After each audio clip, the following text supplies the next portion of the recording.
With virtual mechanical graphic specs, we can automate Revit view filters and Navisworks exports, including colors, line weights, and Revit materials. Within the VM database, we can set up custom graphic specs for each service or override the graphic specs globally for each service type. Select the service you wish to edit from the service dropdown, then click the Graphic Specs button. Here we can set up the graphic specs for this service.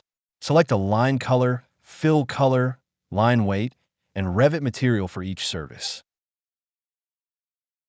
We can also override our graphic specs globally for each service type with the Override Graphic Specs button.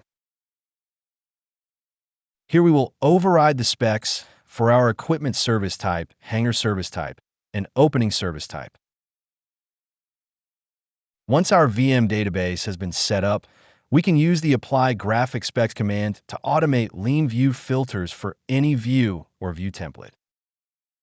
Select the Apply Graphic Specs command or use the keyboard shortcut to apply VM graphic specs to the current view.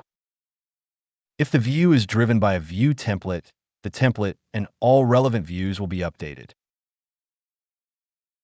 Note that when we automate hangars and openings with VM, these elements receive a different color, as we've specified their graphics to be driven by their service type and not their service.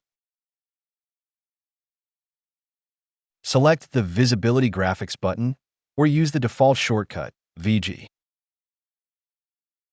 Under the Filters tab, VM has created a view filter for each of the fabrication services loaded into the project.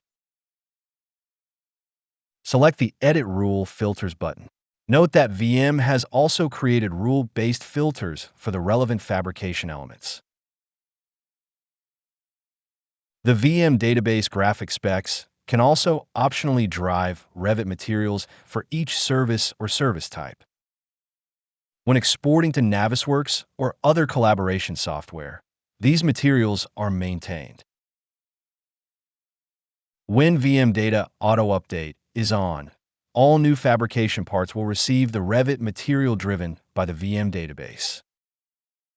You can also update these materials manually for selected items, all items in the current work set, or all items in entire project. Note that you can manually override the VM Revit material parameter for any MEP element. The VM database will only set this parameter for items if its current value is by category. If you've overridden the VM Revit material for any item and you wish to revert back to VM database-driven Revit materials, simply select those elements and set their Revit material to by category.